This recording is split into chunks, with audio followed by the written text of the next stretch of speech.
I hope my screen is Ah, visible. actually, sorry. Yes, visible. You ಇನ್ನಿಲ್ಲ பார்த்துக்கிட்டு Yeah. So in this hands-on session, we'll be using Python programming language. If you're not familiar with the language, don't worry about it. It would be minimal lines of code, which would help you build your own virtual agent. So in this bootcamp session, we are going to look at how to build our own virtual agent with open source. Virtual agents are everywhere. They are inevitable in almost all the businesses in this world, especially in the support department of any business. As the customer base of the business increases, the demand for the support also increases. In order to cater that, we are going to build our own virtual agent. Before getting into the development of a virtual agent, in order to bring everyone on the same page, let's briefly look at the basics of artificial intelligence. So we have natural intelligence to humans, which are innate. For machines, the artificial intelligence need to be programmed. How are we going to go about this programming? So we shouldn't explicitly program. Well, we can explicitly program as well. That would become a rule engine. For that, we need to know all the rules upfront in order to accomplish a particular task or set of tasks where human-like intelligence is required. So when we clearly lay out the rules, it would become a rule engine which would add intelligence to machines, and we can call it artificial intelligence. In practical, defining each and every rule would be a complex for solving problems that are complex. So that's where we have machine learning and deep learning. So in machine learning, we wouldn't be explicitly programming to provide intelligence to the machines. Rather, we show different examples, plenty of examples of our problem, and we will label it. And under our supervision, the machine would learn and it would itself figure out the rules that are associated in the problem. So that's the machine learning. And with the help of neural networks, we can have deep learning with multiple layers of neurons interconnected with each other, and they can identify the pattern. So in this particular part of supervised learning, we'll be showing example and saying what is what. An example would be to tell apart cat from dogs. So as human, we have seen plenty of cats and dogs since our childhood, and we know how to recognize them. But for machines, we need to show them a picture or videos of cats and dogs so that it can learn the different features of cats and dogs, like sharply pointed ears of cats and the protruding mouth of dogs, and nature of the fur, and so on. So in this sort of learning, as we are supervising, it is called a supervised learning. When we have unsupervised learning, in which we wouldn't say the machine what is what, rather we dump in all the data that we have after a little bit of pre-processing so that it would become a semi-structured or structured format from unstructured data, and we would let machine to figure out the rules on its own imaginary world. And mostly clustering techniques are employed in unsupervised learning. So we had looked at machine learning. Machine learning is further classified based on the data that we deal with as follows. Natural language processing. An example would be a conversational agent. That's the one that we are going to build in this session. And the next, the computer vision. An autonomous car is a great example of computer vision, where a car would be driven on its own and it identifies the track and the obstacles and it makes decision, and that's computer vision, the power of computer vision. And we have speech recognition and generation as well. So now we are quite familiar with devices like Siri, Alexa, Google Assistant. So all of them are a very good example of speech recognition and generation. So virtual agent. So in what way it is on par with a human agent or even superior with human agent? So it is cognitive as humans, and it can work 24/7 around the clock, where human agents have to work over different shifts to match up with virtual agents. And it can provide quick turnaround because it is robotic, whereas human agents would take some time to navigate between systems in order to make some decision. And the error are minimized here when we use virtual agent as compared to human agents, because the human induced error are thoroughly eliminated. And it is quite inexpensive with just one-time cost for investment on building virtual agents. So in order to answer any question on any area, knowledge is essential. So as human, we possess knowledge on different areas. Similarly, in order to build virtual agent, we need to provide knowledge to the virtual agent. So this knowledge can take these three different forms, starting from frequently asked question and answer articles, and a wide collection of documents which would be indexed, analyzed, and stored in the memory of virtual agent. When a question is fired, it looks into the database and repositories, and it can answer our questions or customer question. And thirdly, we have conversation. We can build our conversation where we can clearly define what are the intents in the conversation. And an example would be to book a flight ticket, or book a hotel, or order a food. So all of them are different intents and different conversation can be built and provided as knowledge to our virtual agent. In this example or in this session, we'll be looking at how to build a frequently asked question based virtual agent. So the knowledge form is going to be in the form of frequently asked question. Yes. So any machine learning problem, typically it has two different parts. One is training and another is prediction. So for training, we need a data set. In this problem, we are going to take a really small data set, and we are going to analyze it, and then we are going to remove noise if there are any. And once the data is noise free, it's going to be put inside a sentence transformer, which would generate embeddings. So when we ask a question, an embedding is essential in order to capture semantic meaning of the question. So embeddings are nothing but a vectorial representation of a text in a vector space. So as human, we understand our language that we speak with each other. For machines to understand, the text needs to be converted to the meaningful numbers. They are embeddings without losing the semantical meaning of it. And once we get the embeddings out, it can be stored in embedding storage. So this includes the training part of our virtual agent. Once the training part is completed, we have the prediction part. In the prediction part, a user or customer asks a query to the virtual agent. It again goes through the same pre-processing pipeline that we used for training, which you can spot in here.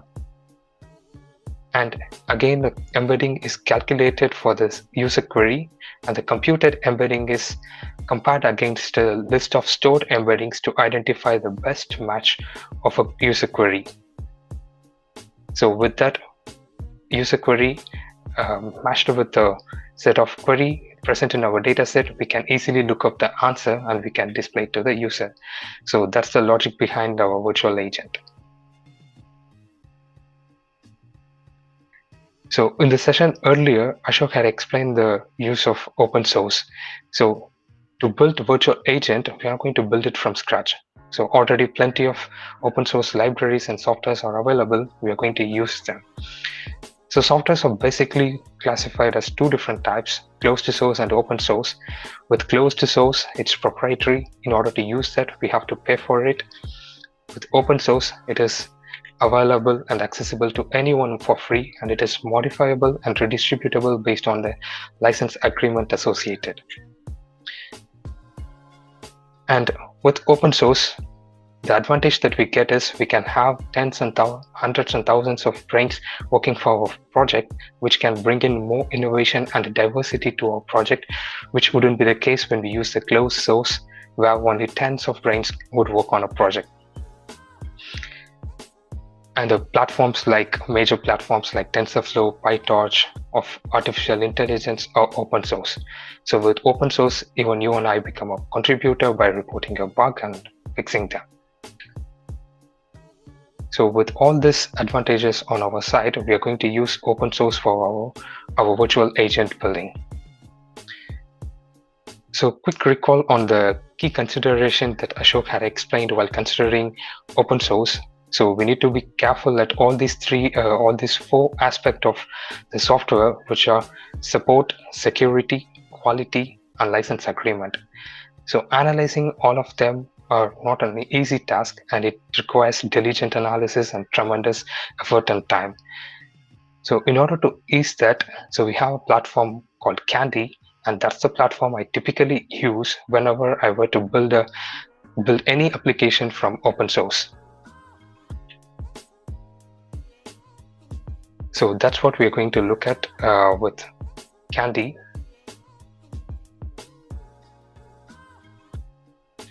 So in order to access Candy, so you can go to Google and type in Candy OpenWeaver.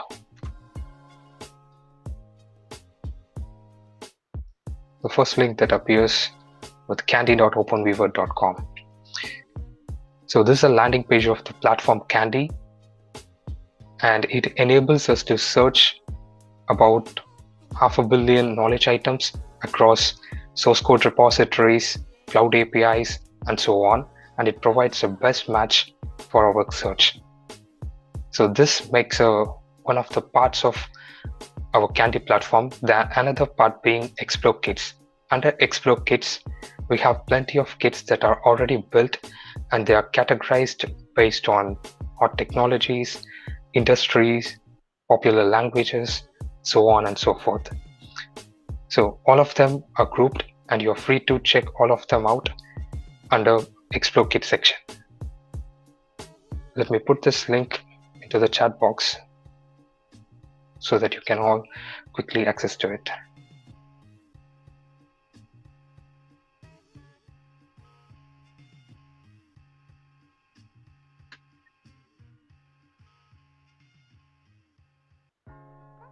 So in the hands-on session, we are going to parallelly build a kit and a solution.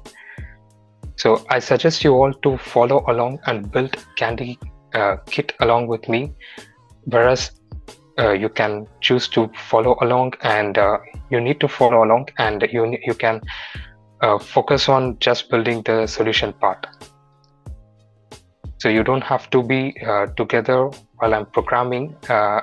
In order to copy paste the program, you can just focus on the programming part, but I suggest you to build the kits parallelly along with me, because programming would be a bit difficult to program along with me unless you have all the required softwares that are already downloaded and installed. Yes. So before we get started, once you land in this particular application, so you would have an option to sign up here, a sign up button. Please click on the sign up, and you can provide the Google account of yours and a password you can choose. With that, you will be into this platform. So I'll give a quick minute for you all to sign up so that we can continue our session. Meanwhile, if you have any questions, feel free to ask.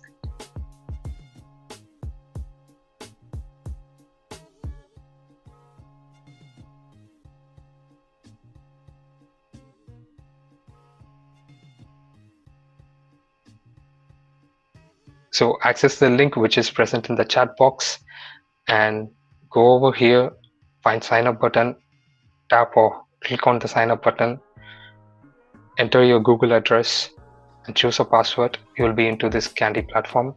It's pronounced as Candy in Candy Crush.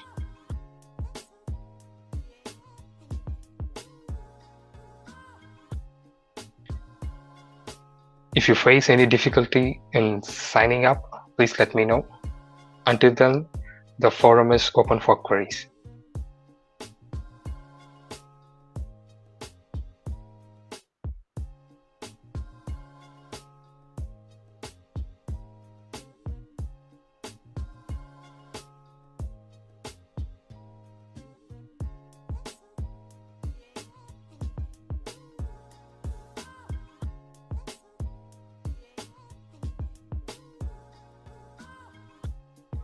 I see about a dozen people have already signed up.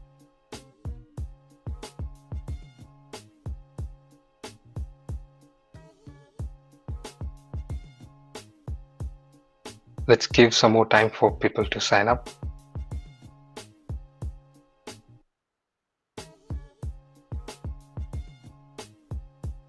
Okay.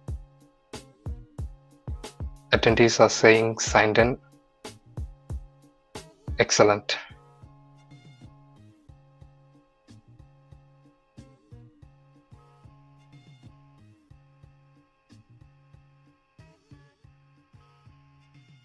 About 20 people have signed up now. And the number of participants that are present here are 64. Okay.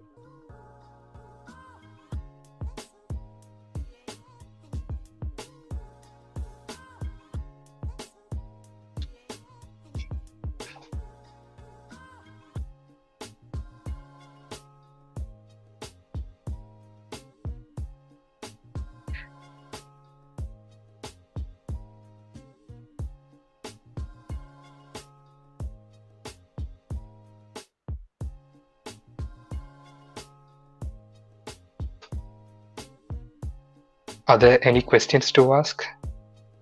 You can drop your questions even in the chat box. I've been keeping an eye on the chat box as well.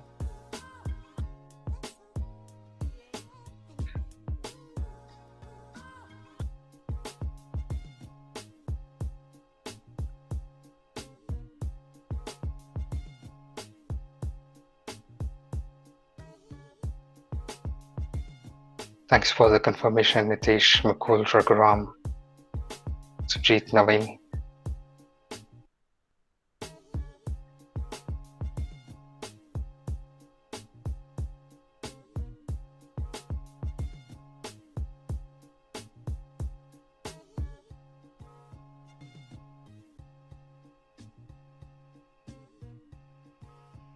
So we are about 40 people who have signed up.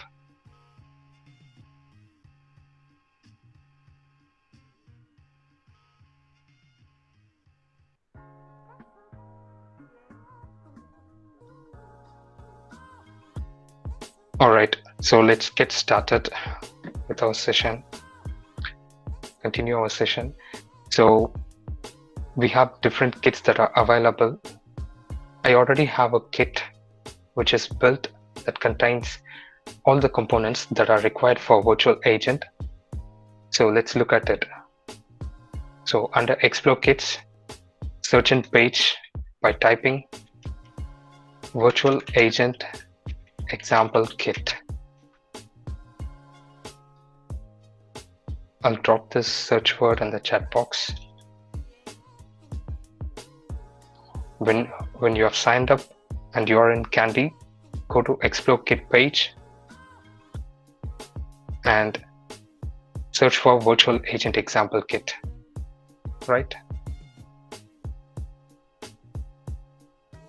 And you can find a kit with the name that we searched. Click on that, and a quick overview of the libraries that are present in the virtual agent example kit. We have a section for development environment. In this session, we are going to use Jupyter Notebook, which is a beautiful and interactive environment for developing in Python programming language. So we'll be using that. If you're familiar with any other IDE, you feel free to use that IDE. And there's a section for exploratory data analysis. So NumPy and Pandas are important libraries which are helpful in data analysis and scientific computation. We would be requiring those libraries as well. And we have a section for text mining. As we are going to deal with natural language processing, these libraries are also important. And for machine learning, we can use Scikit and Face by Facebook Research. If we were to host our solution on any of the servers and to expose it as service for consumption, we need all these libraries that are listed under REST API section. And at the end, we have a section for virtual agents build. So where there's a reference to the GitHub repository where we can find the virtual agent that was already built, right? Go in here and click on GitHub. I'll drop this link in the chat box as well.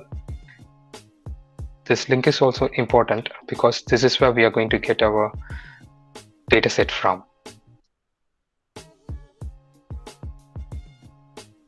So we have our dataset, which is faqs.csv. As I said earlier, in this session, we are going to build virtual agent based on the knowledge in the form of frequently asked question articles. So click faqs.csv and you can look into the dataset here and you can download it. So you can download by right clicking and save as link. Probably you will download it in the CSV format. Otherwise, you can download the zip file and extract, and you can find the faqs.csv. This is the dataset that we are going to use. So let's look at this dataset. I already have it downloaded on my machine and it's present in this particular location. Let's look at it. So it is a simple dataset. It's a small and simple dataset containing half a dozen questions about candy. So we are going to train our virtual agent on these questions and we are going to check how it's going to work, right? So to continue our development of virtual agent, we need some more libraries which we are going to add to our kit and we are going to use them, right? So let's take a quick look at the low-level steps that are involved in our virtual agent development. So in training section, first we need to read input from dataset, and then we need to pre-process it, and then we need to compute embeddings.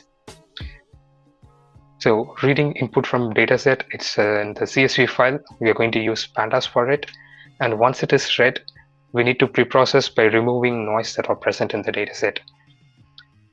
So for that, we need to find a library. Let's use Candy for finding that library. As you are signed in, by default, on clicking here, you can find that it's there's a kit on with your name. So you can rename the kit to the appropriate name. So since I already have a kit, I will put it on the edit mode. I hope everybody is following along with me.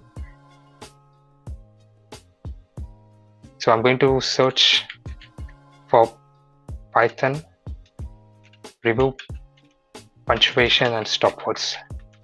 So stop words are the words that don't make any sense in our text, like prepositions, or they carry less meaning in the sentence or in the input text. So we will have to get rid of the punctuations, numbers, and stop words like that. So for that, we need to find a library. So I have typed my query and I'm hitting the enter button or clicking on find. And in fraction of seconds, there are plenty of libraries that are scanned across 500 million knowledge items, and we have result in front of us. So there's a Bilingualytics library. Let's look into it. So we can analyze fit, support, quality. So it has 0 bugs and 0 code smells. And under code snippets, there's a way to install it. So if you don't have this particular package already installed, so copy code snippet, go to the command prompt and paste it and hit enter button. This particular package would get installed. Once you have this particular software installed, we need to use it for our virtual agent pre-processing. So here is a code snippet for pre-processing. So it reads the data from CSV and it sends the data to different pipelines, so which are responsible for removing different types of noise that we have in the data. So let's copy this set of lines of code and let's go to our Jupyter notebook and paste it. So before executing, we'll have to make some changes in this code. Let's closely wash it together. So we also require NumPy library, as I said earlier. And let me group all these imports in a single cell.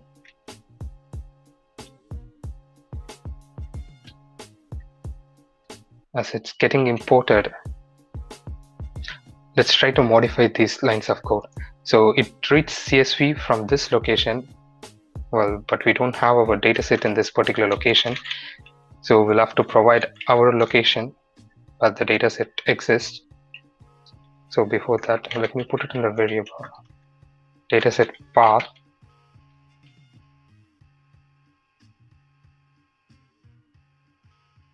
And it is here, right? And the name of the file is faqs.csv.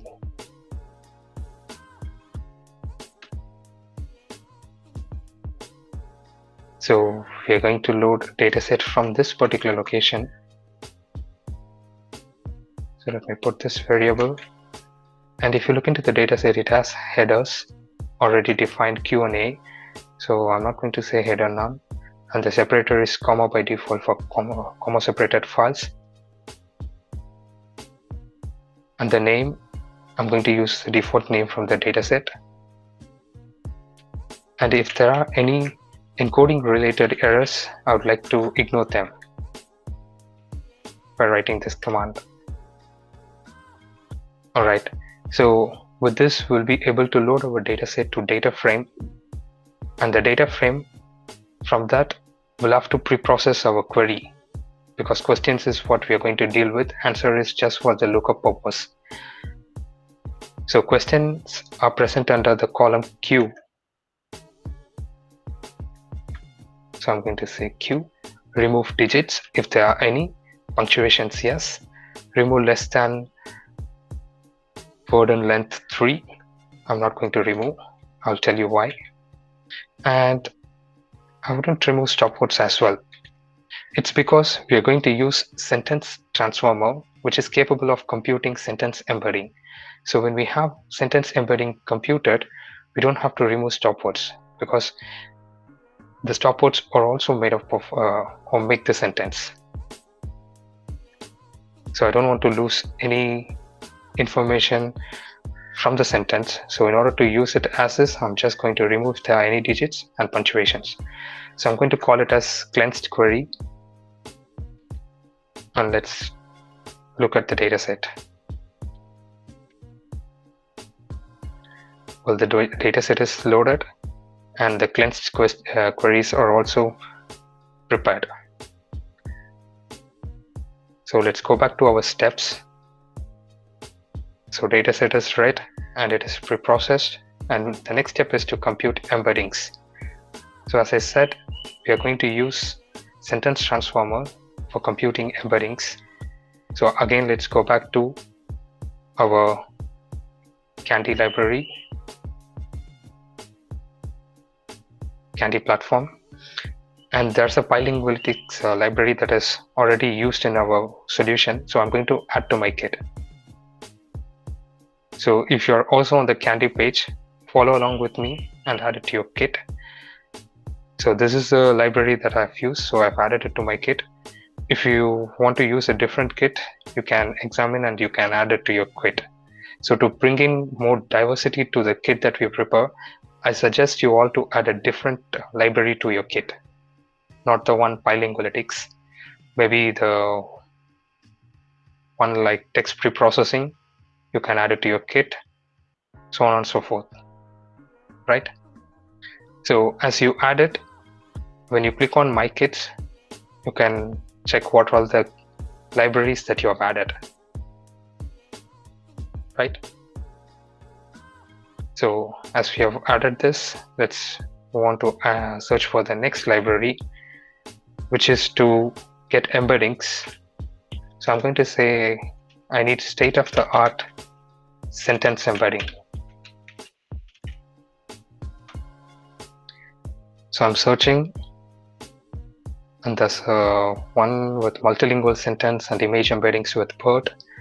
And the next one is state-of-the-art natural language processing. And there are more and more results.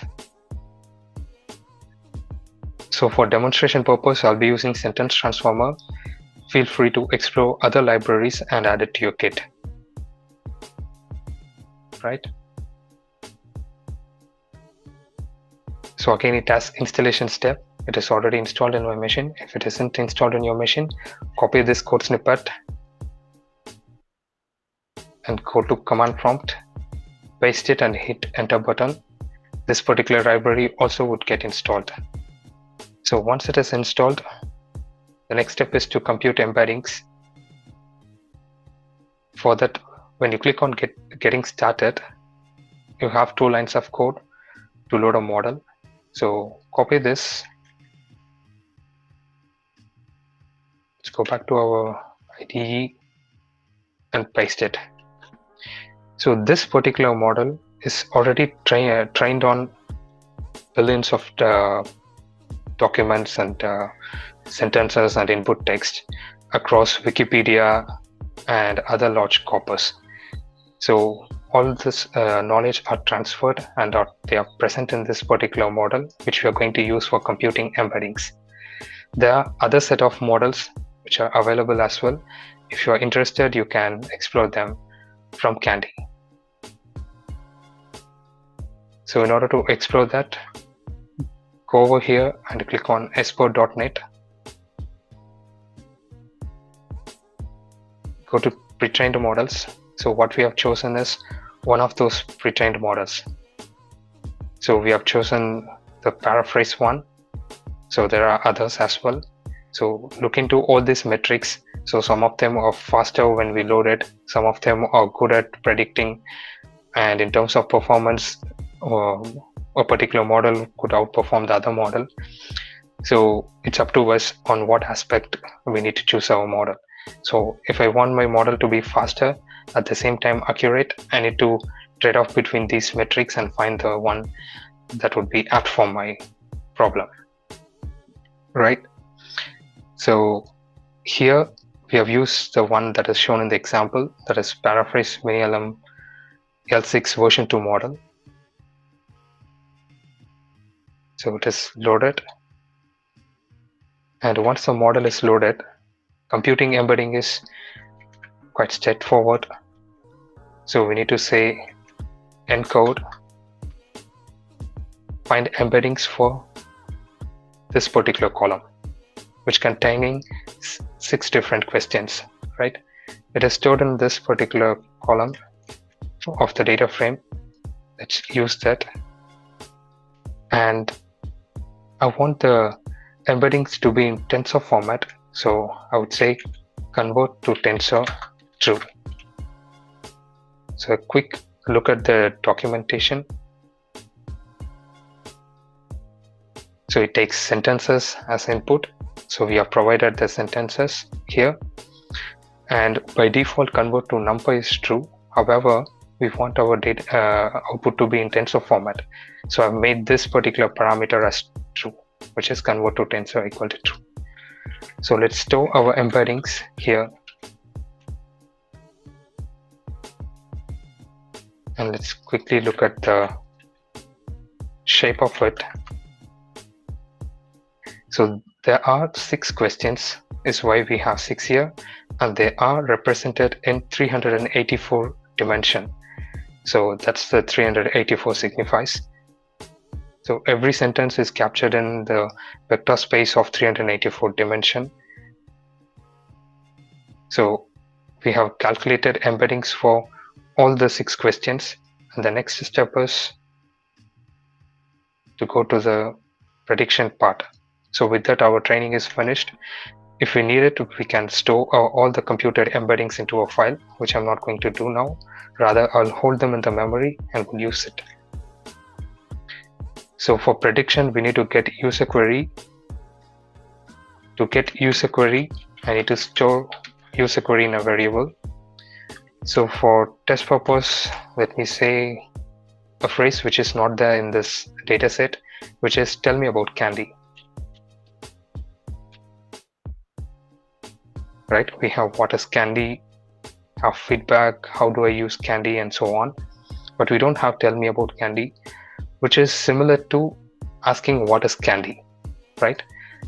So we'll have to predict what is candy, and we need to show the user the answer for what is candy when the user asks tell me about candy. So we have gotten the question from the user, and the next step is to preprocess the user query. So if you recall, we'll have to use the same preprocessing pipeline that we used for training. So this is the pipeline that we used for training. So let's use it again.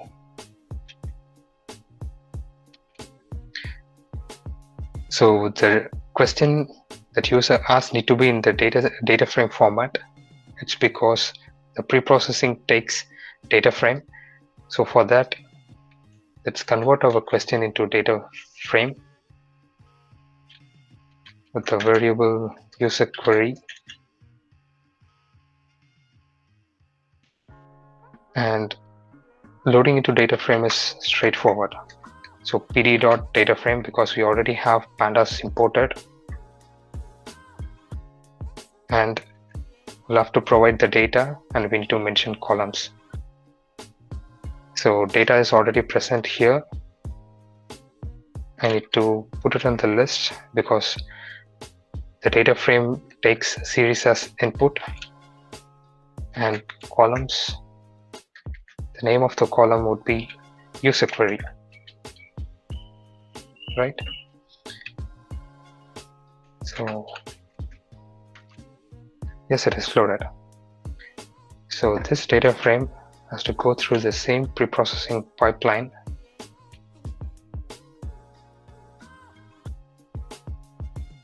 So modifying the column names.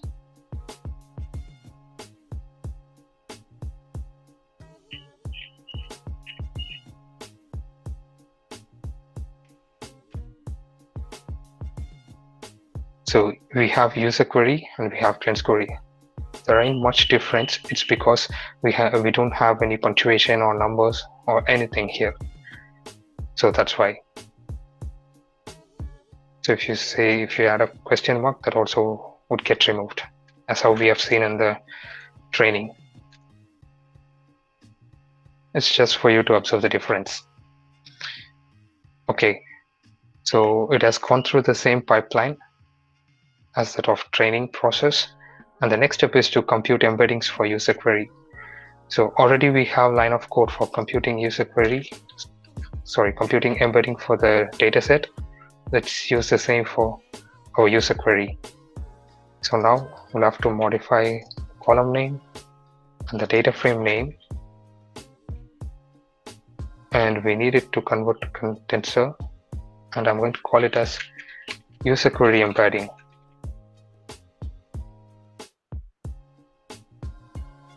It is computed. Let's quickly check the shape of it. Well, we have only one question. So we have one question which is represented in 384 dimension. So for user query, it is computed. The next step is to compute cosine similarity. So for computing cosine similarity, let's go back to Candy. As we are using this, let's add it to our kit. And again, to bring in more variation to the kits that we make, I suggest you all to add different libraries from the search result. So one of you could add this sentence transformer, the other one, or the Spark NLP, the state of thought, natural language processing, and so on. Right? So this is also added to my kit, and I can keep watching over here what are all the libraries that are present in my kit. So the next step is to compute cosine similarity. For that, I'm going to say in Python, I want cosine similarity to be computed.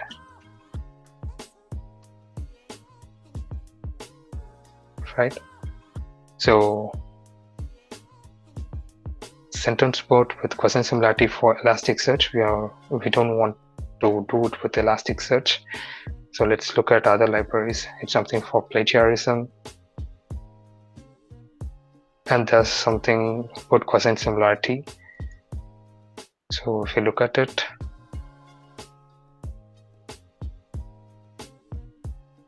it has few lines of code, so of which we are going to accept the one that are required for us. So even before that, we need to inspect and check if it would be useful for us. So for calculating cosine similarity, we need a cosine similarity function which is present here, and the function is used here for calculating cosine similarity. So let's use this.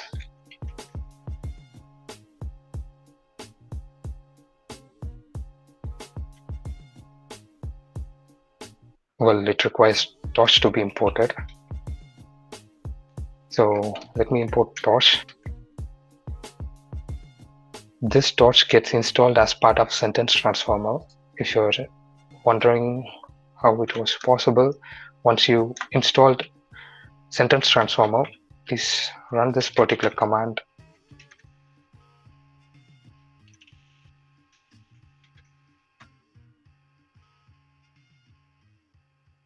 To look at what are the libraries that are required for sentence transformer, and you can spot torch here, right? So that's how we have torch already installed.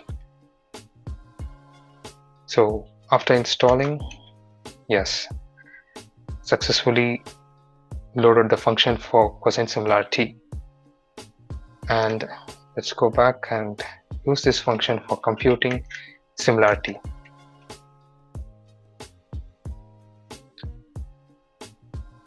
So we need to compute cosine similarity for user query embedding against our dataset embedding, so which is here.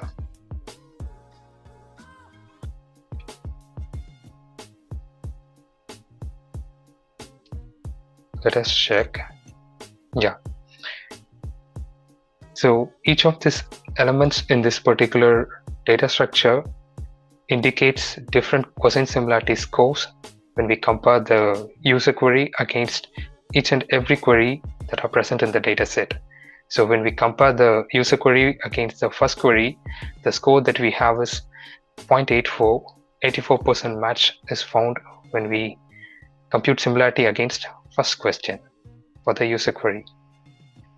Similarly, for the second question, it's just 17% match, and thus one for 66%, 73%, so on and so forth, as we compare other questions from the dataset. But we want the one which is maximum. So that is considered as the best match for the question that we have asked. So in order to do that, we will be using a function that is present under NumPy, which is argmax, which would return the index position of the particular similarity score, which is high. So the index position is 0. Because it is in the tensor format, we'll have to use item. We need to call item so that we get a scalar value, not a tensor value. So I'm going to store it as index, and to return the answer, we need to go to the dataset, our original dataset, which is df, containing all the questions and answers. And from there, we need to fetch answer for the best matched question. So I'm going to pass the computed index here. So this will return the answer. So quickly let us put all of the lines together in the function so that we can use it for building a chat interface. So we need to start from getting user query. As I do this, let's quickly recap what we have done so far. So it's going to take user query as input. So once we have user query loaded, we need to preprocess it, and once it is done, we need to compute embedding. After computing embedding, we need to compute cosine similarity. So the function is already loaded. I don't want to keep calling this inside this function. Rather, I just use the reference object here, and this will return the index. And once we have index in our hand, it's easy to look up the answer. So the answer is what expected to be returned out of this particular function. So a quick unit test on this particular function.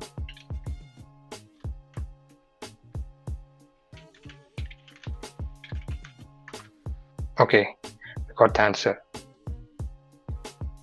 So let's go back to our Candy platform and add it to our kit. So once it is done, we have added 3 libraries so far based on our 3 different search, and you probably have added different libraries. So once you have finished adding all the libraries, you can click here and click on review and save. As you do this, we'll have to provide appropriate heading for this particular kit. So I've provided the heading as virtual agent example kit. If you want, you can provide a slightly different name so that we can differentiate the kit that you create from the one that is already present, but give a meaningful name so that it would be easy for other people to understand what the kit is about. So even for you to look at the kit at the later point of time, so it would be easy for tracking. So the kit that we publish are going to be public. So yes, that's why it is important to have meaningful heading and description in a short 2 or 3 lines. Please describe what our kit is about and choose a right icon. So there are plenty of icons that are loaded. So look at the one that is appropriate for our development and choose the icon. So when you add it, there are 2 different options, group list and simple list. I have opted for grouped list. If you want, you can have it as simple list as well. When we group it, we'll get this advantage of having different layers or sectioning it as development environment, exploratory data analysis, and so on. When you have it as a simple list, you will find all the added libraries under a single bucket. So as I wanted to have it distributed so that people can understand it better, so I have chosen the grouped list option. So the recently added libraries are present in this last group. I want to move it to one of the groups that are already present there. So I'm going to use drag and drop for moving them.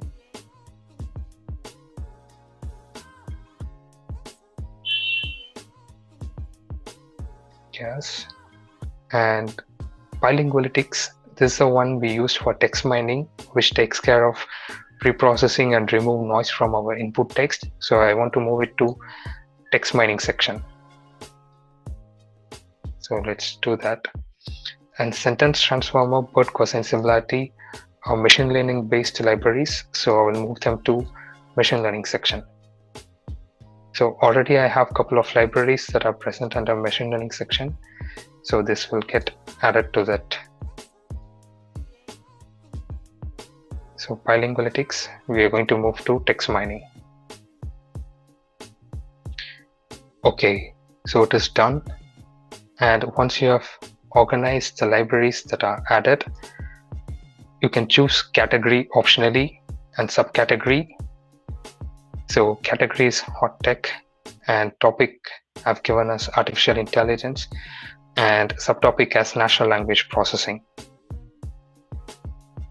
And click on preview. Have a quick check if you have made any mistake.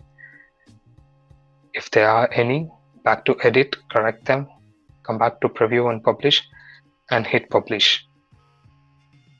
And now the kit has been published and it is available to public, so anybody can view your kit. So if your kit is really good, it gets featured in the Candy kit section.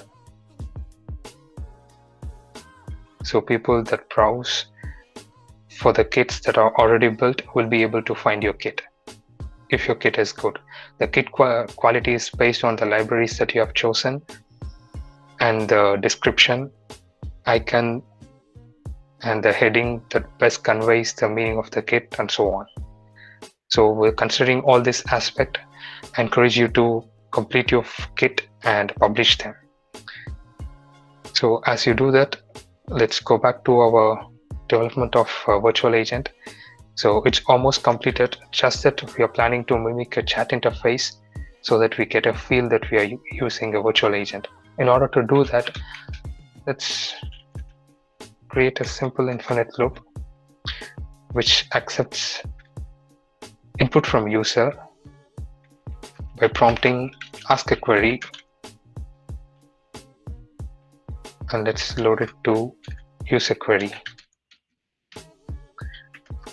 And if the user were to utter an exit phrase, we'll have to break and end the conversation. So I'll be watching if the user has uttered exit phrase. If it's an exit phrase, we'll be breaking from here.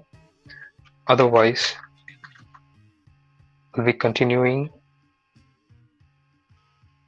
our chat by predicting answer to the user query, right? So this answer we're going to display to the user or customer.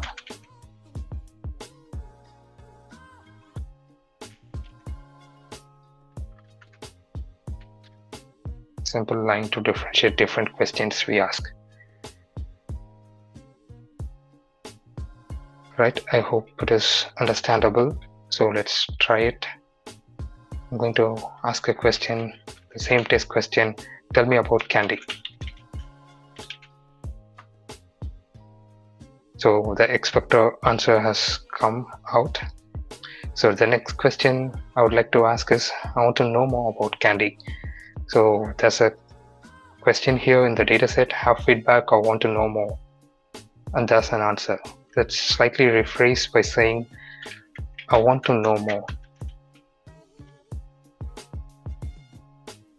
Okay, it has managed to find out it is similar to this particular question, and it has retrieved the corresponding answer.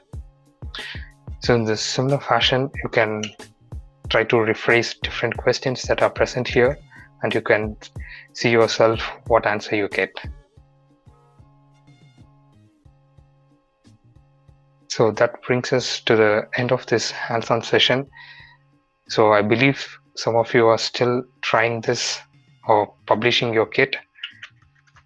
So if you have already published your kit, let's take a quick view at the kits that are created now.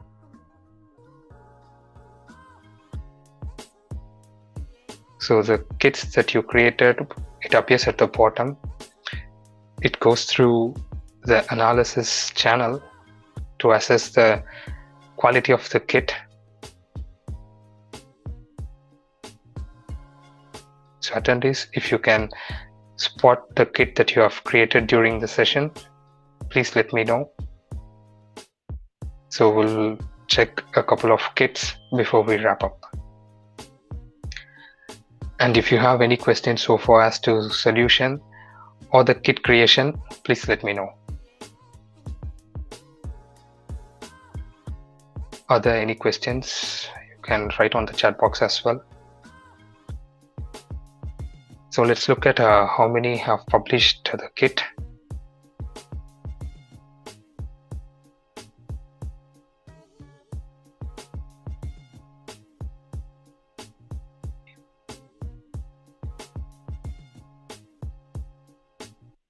So if you're stuck somewhere in the middle while creating kit or building solution, a quick recap on the solution followed by kit.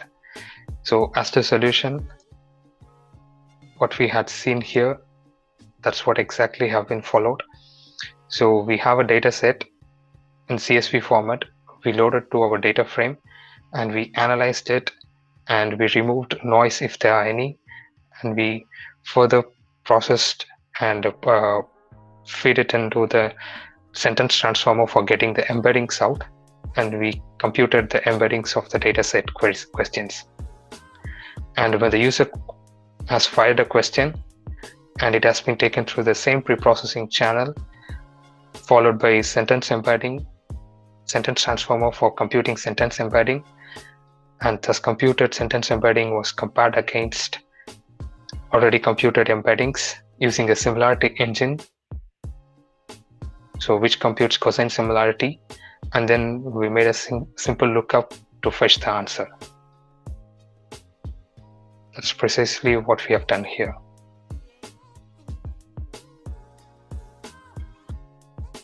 So any questions related to the solution, please ask.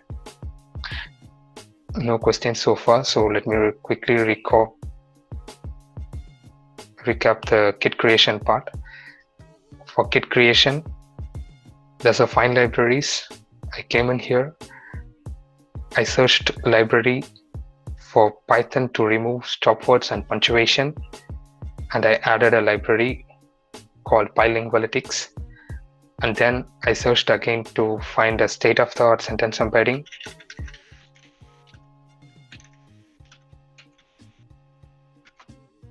And there was a library that I found apt for our problem. So I went inside. Even you can add it to Git from here, like this. You can go inside and then you can choose to add to your Git. And at last, to compute cosine similarity, I just made a simple search of saying in Python language, I want to compute cosine similarity. And I added another library to the kit. So once it is all added, you can find it here to review and save. So when you click on review and save, you would have option to change icon, enter description, enter heading, and so on. So after doing all that, you have an option to preview and publish. Hit that button. Yes, your kit gets published. So that's a quick recap. Any questions so far?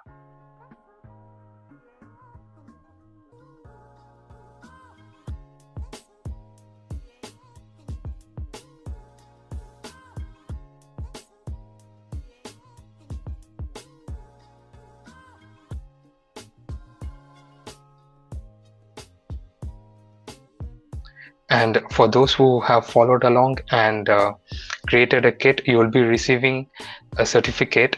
If you haven't created it so far, you can create it. So once you have your kit created, I'm going to provide you a form which you can submit with a link to the kit that you created.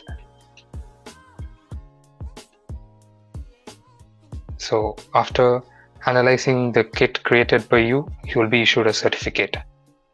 The certificate would be useful. You can share it in your professional network.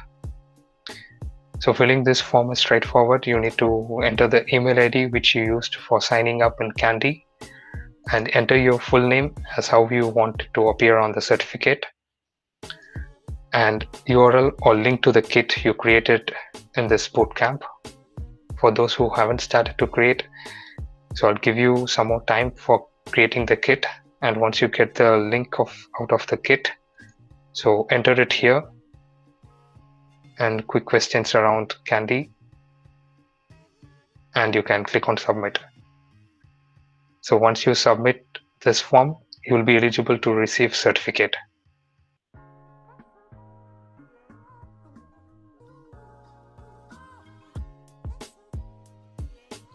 And in the form,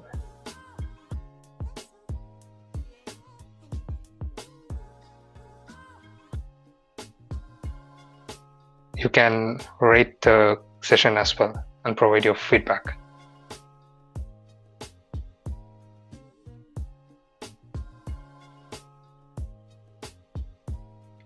And that's a quick 2-minute video on how to create the kit, just in case you wanted to reference it for the later purpose. So that will be shared shortly in the chat as well. Navin, if you're there, please share the link to the quick video in the chat, please. Yeah, definitely. Okay, let's look at the kits that is created now.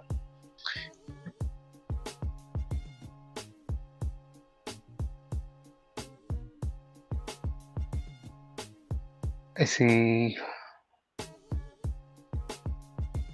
Are there any kits that is published? Can you confirm in the chat? Those who have published a kit,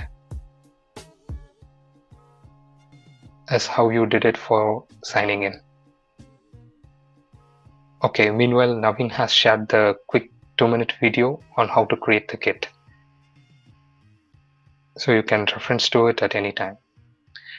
And the solution that we have built, it is present inside virtual agent example kit, and you can scroll to the bottom to find virtual agents build section, under which the solution built by me is available in the GitHub. You can click on it and hit GitHub button, and it takes you straight to the project. And if you find any bugs and if you want to further enhance it, you can clone it and you can raise the merge request. And if there are any issues, please report it. So in this way, you can contribute to the open source community. It's not limited just to this particular repository. Any repository, if you were to build a web application or Android application, you can do all of them just by choosing appropriate kit or exploring the kits that are already built.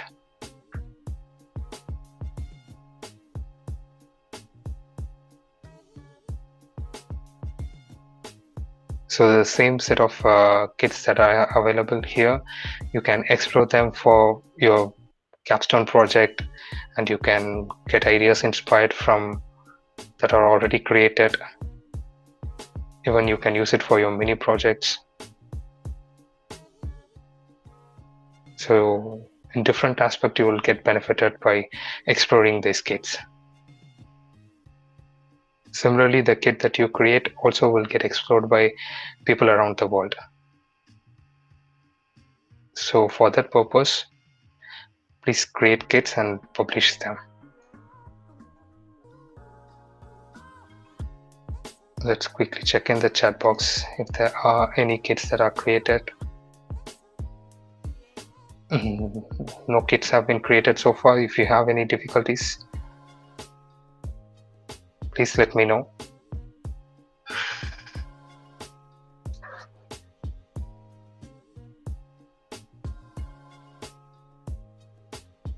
So those who signed in,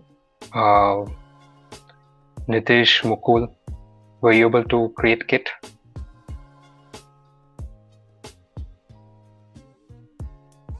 If there are any challenges in creating kit, please let me know. I can clarify, I can help you create a kit.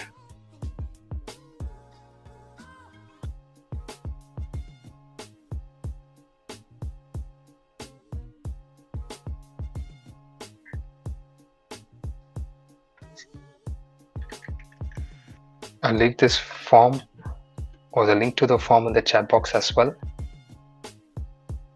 So once you have your kit ready, hit this button and fill the details that are required, and you will be receiving the certificate.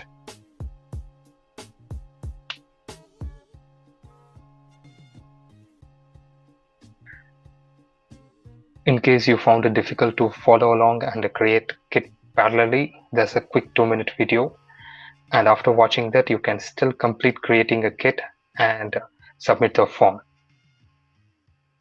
So the time period for submitting the form would be until end of the day tomorrow. So as soon as you complete the kit, click on this form and submit it to be eligible to receive certificate. Okay, if there are no questions to be asked, thank you for your patience. Thank you for being a wonderful audience. I wish you all happy coding and happy reusing with Candy. Thank you very much. Thank you so much for this wonderful informative session, sir. I would also wish to express gratitude for these hands-on projects, and for participants, please fill feedback form which will be sent soon.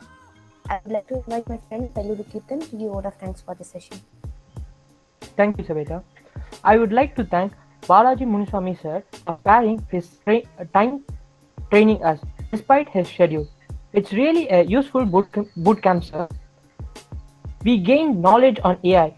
Thank you for such a wonderful experiential learning, sir. I also extend my thankfulness to our HOD sir and coordinators for arranging such a beneficiary session like this. Thank you, everyone.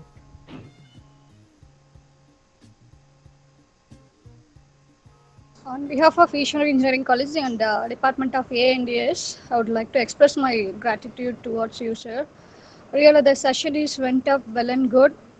Step-by-step process you have demonstrated. Definitely, it would be a great eye-opening session for our student. Thank you, sir. Be connect with us. Sure, ma'am. Thank you. Thank you, sir. Students can raise up your questions if we have.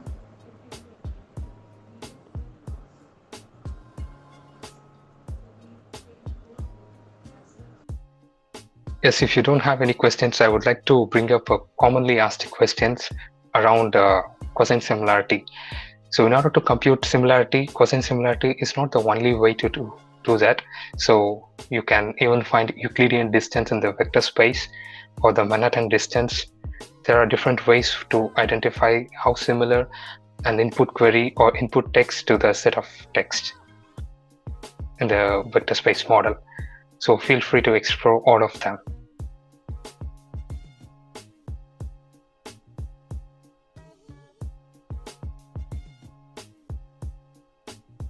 Sure, sir.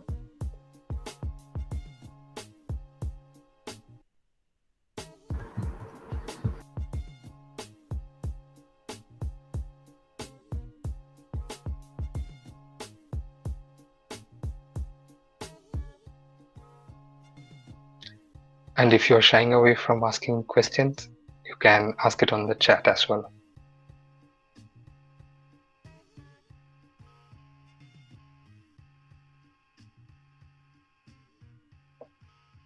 Thanks for your comment, Indusha.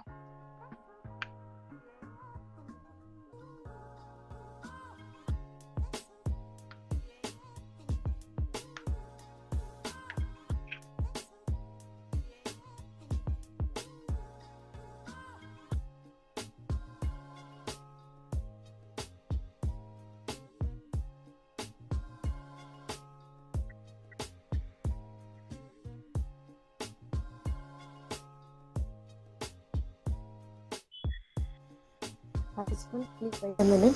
Feedback form will be sent soon.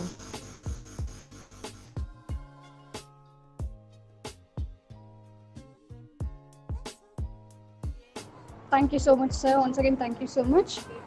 We can wind up the session, sir. Feedback form will be circulated in the WhatsApp. Yeah, thank you, Mara. Thank you, everyone. Thank you, sir. Thank you, please. Thank you, Balaji. Thank you, ma'am. Thank you, sir. Thank you, sir.